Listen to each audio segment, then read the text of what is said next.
hagdan natin ginawa guys. Kulang nito ay lamisan lang. May second floor tayo.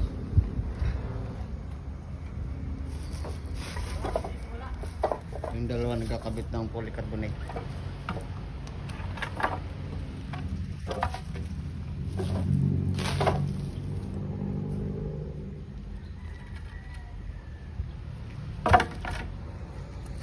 Ito si Ronald nag-i-image na para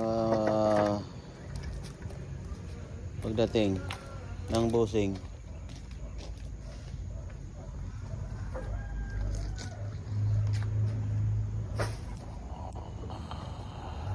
Lagyan natin ng bubong yung hagdan kasi alam mo na pag kahoy mabubulok yan sa ulan. So safety na siya ngayon.